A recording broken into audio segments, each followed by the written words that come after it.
Hello, Tigers. Welcome to Sales Talk. We are covering induction program. We are into part 2 of it. In the first video of this part 2, I told you what all to be done to be prepared to move to the market. We discussed dealer data to be prepared, how the dealer data is to be prepared, then your outstanding, right? Those two things were covered in last video.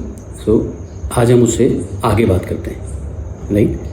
सो एक बार जब आपके पास data collect हो जाता है, आपको पता है कि आपको डीलर से जाके क्या बात शुरू करनी है, इसके बाद एक बहुत इंपॉर्टेंट एस्पेक्ट होता है कि आपकी कंपनी, हर कंपनी आज की तारीख में we all run some kind of scheme in the market and every company has its own pattern उन स्कीम्स को रन करने का. सो स्कीम क्योंकि डीलर के प्रॉफिट से लिंक्ड होती है, एक बिजनेसमैन के लिए सबसे इंपॉर्टेंट चीज़ होती है उसकी प्रॉफिटेबिलिटी. कौन सी कंपनी इंश्योर करती है, कितना पैसा वो कमा पाएगा आपके प्रोडक्ट को बेच के. It is very important for a dealer, right? So आप अगर स्कीम को ढंग से डीलर को समझा पाते हैं, ओनली इन दैट केस आपकी स्कीम सक्सेसफुल होगी. आप कितनी भी अट्रैक्टिव स्कीम बना लीजिए, बट अगर आपको स्कीम को कम्युनिकेट करना नहीं आता है, उस स्कीम का इम्पैक्ट उतना कभी नहीं आएगा. और एक चीज़ हमेशा ध्यान रखिए कि डीलर के लिए प्रॉफिटेबिलिटी से इम्पॉर्टेंट कोई चीज़ नहीं है ना. He wants to earn from each and every product, each and every unit he sells to the market, right? So scheme preparation जो आपकी होती है वो कैसे करनी है मैं आपको बताता हूँ. आपकी स्कीम के सर्कुलर्स आपकी कंपनी में, आपके ऑफिस में अवेलेबल होंगे, है ना. ज़्यादा स्कीम सर्कुलर्स मत लीजिए, बट एटलीस्ट पिछले 4-5 महीने की स्कीम सर्कुलर्स आप ऑफिस से कलेक्ट कीजिए, उनको स्टडी कीजिए, पैटर्न क्या है उन स्कीम्स का, है ना. क्योंकि बहुत डिफरेंस नहीं आता, एक कंपनी जब स्कीम रन करती है बहुत डिफरेंस नहीं, कभी कुछ चेंजेस स्कीम में आते हैं, बट नॉर्मली एक स्कीम का पैटर्न हर कंपनी का चलता है, and that is according to the market. क्योंकि वो बहुत सालों से कंपनी काम कर रहे हैं, लोग बाग वहाँ पे उस एरिया में, so they know what kind of schemes work in the market. Yes, बीच बीच में चेंजेस होते हैं, बट बेसिक जो स्कीम्स हैं वो वैसी रहती हैं. तो उन स्कीम्स को अंडरस्टैंड करने के लिए स्कीम का पैटर्न क्या है, क्या फोकस है कंपनी का, वो आपको तब पता चलेगा जब आप उन स्कीम्स को ढंग से स्टडी करेंगे. तो 5-6 महीने की स्कीम के सर्कुलर लीजिए, उनको तरीके से स्टडी कीजिए, पॉइंटर्स बनाइए. उन पॉइंटर्स में you need to note down आपकी जितनी भी अंडरस्टैंडिंग है, because being a newcomer हो सकता है आप सब चीज़ ना समझ पाएँ, बट आप एक पॉइंटर्स बनाइए, ट्राई एंड अंडरस्टैंड. क्योंकि जितना अच्छा आप समझेंगे उतना बेटर आप समझा पाएंगे. तो आप सबसे पहले कोशिश कीजिए उन स्कीम्स को अंडरस्टैंड करें कि ये स्कीम का बेसिक पर्पस क्या है. Every company makes scheme according to their own targets, right? उनकी खुद की किस चीज़ को फोकस करना चाहते हैं, हर स्कीम उस पर बेस्ड होती है.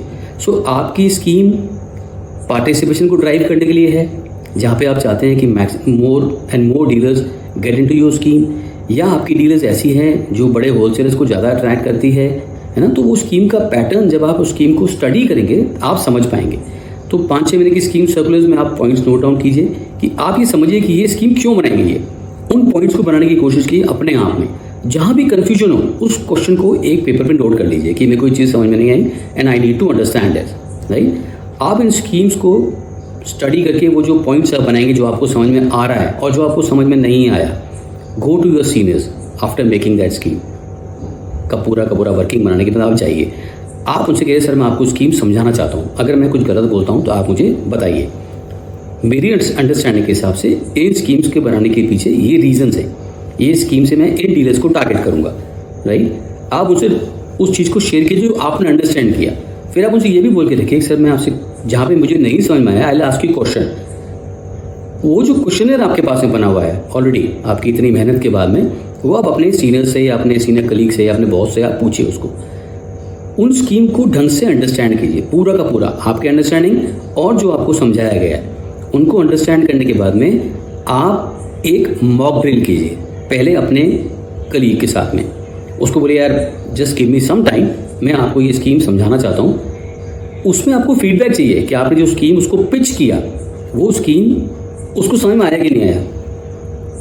Tell him to be a dealer, है ना. वो ये ऐसे नहीं आपके सामने रहेगा जैसे वो ऑलरेडी कंपनी में काम कर रहा है. He play a role of a dealer, right. तो डीलर के पर्सपेक्टिव से वो स्कीम उसको कितनी समझ में आई वो आपको बताएगा।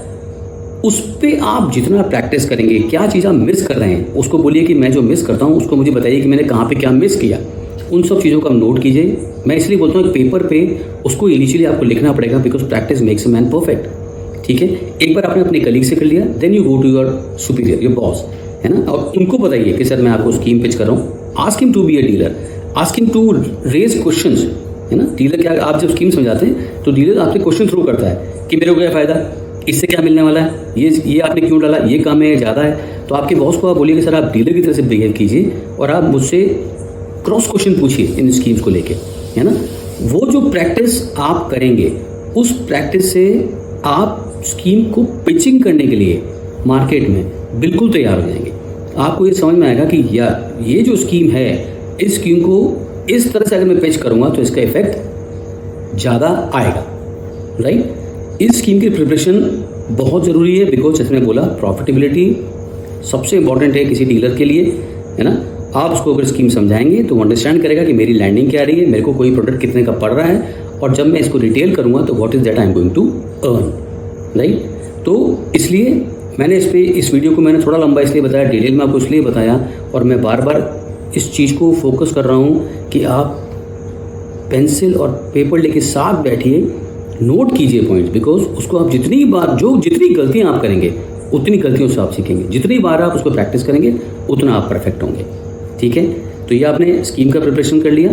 इसके बाद में आपको जो कंपनी की प्राइस लिस्ट है, प्रोडक्ट की जो प्राइस लिस्ट है उसको निकालिए। आपको जो मेजर आपके 10 सेलिंग फास्ट सेलिंग जो SKUs या प्रोडक्ट्स होंगे उनकी लिस्ट आपको याद होनी चाहिए जितना हो सके। कोशिश कीजिए, 2 DPL आपका तो हमेशा रहेगी, डीलर प्राइस आपका हमेशा रहता है, लेकिन कोशिश कीजिए, क्योंकि आप जितना उसको मेमोराइज कर लेंगे उतना आपको कैलकुलेशन करने में आसानी रहेगी। वरना आपको बार बार डीलर लिस्ट निकालना पड़ेगी, फिर कैलकुलेट करना पड़ेगा। तो आप डीलर लिस्ट को स्टडी कीजिए तरीके से। एक चीज़ मैं आपको बोलूँगा, जब डीलर लिस्ट स्टडी करते हैं साइमल्टेनियसली आप अपने 2-3 कंपटीशन की डीलर लिस्ट जो होती है, अगर ऑफिस में अवेलेबल है, जो नॉर्मली आजकल होती है, तो बहुत अच्छी बात है।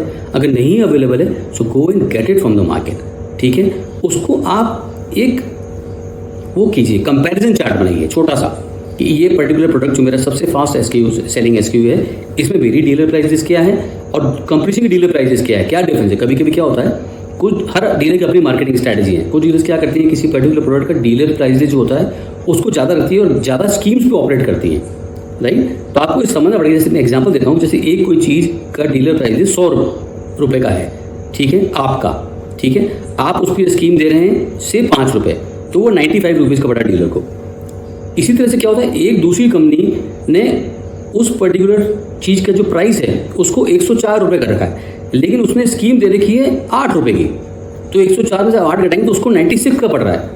लेकिन वो डीलर को ये समझा नहीं पाते कभी कभी हम लोग कि उनका डीलर लिस्ट ज़्यादा है तो लैंडिंग मेरी आपको सस्ती है। इसलिए वो कंपैरिजन चार्ट बहुत इंपॉर्टेंट है। जैसे हमने प्रोडक्ट में एक कंपैरिजन देखा, हर डीलर का कंपैरिजन देखा हमने अपने कंपटीशन के प्रोडक्ट को मैप किया, कौन से प्रोडक्ट उनके ज़्यादा बिकते हैं और मैं अपने प्रोडक्ट को कैसे पिच कर सकता हूँ। इसी तरह से प्राइसिंग पार्ट जो है वो भी आपको अपने कंपटीशन का अंडरस्टैंड करना पड़ेगा, ताकि जब कोई डीलर, हर डीलर सिर्फ आपका काम नहीं करता है, उसके बाद 2-3 कंपनियाँ और भी होती हैं, ज़्यादातर आजकल ऐसा ही है, एक्सक्लूसिविटी बहुत कम है। तो उसको ये समझ में आना चाहिए कि why should he by your product, apart from your, आपके प्रोडक्ट का जो स्ट्रेंथ है वो सब चीज़ें हैं, लेकिन पैसा भी इंपॉर्टेंट है। तो आप उसको समझा पाएंगे कि आपकी लैंडिंग और डीलर दूसरे जो कंपटीशन है उनकी लैंडिंग में क्या डिफरेंस है, तो ही आप उसके दिमाग में ये चीज़ रजिस्टर कर पाएंगे कि why he should go for your product. ठीक है, तो ये 2 चीज़ें मैंने आपको बताई, जो प्राइसिंग पार्ट है, जो डीलर की कॉस्टिंग पार्ट है, which ensures profitability of a dealer. ये आपको बहुत थॉरोली प्रिपेयर करके मार्केट में मूव करना है। And the best part is mock drill, keep practising it. ठीक है, इस वीडियो को हम आज यहाँ ख़त्म करते हैं। इसके बाद में अब हम जो कवर करेंगे इस वीडियो का जो पार्ट होगा, मैं कोशिश इसलिए कर रहा हूँ, थोड़ा सा वीडियो लंबा इसलिए होता है कभी कभी कि कुछ मेरे एक्सपीरियंस से जो चीज़ें मैंने सीखी हैं वो आपको समझाने के लिए थोड़ा डिटेल में जाना पड़ता है।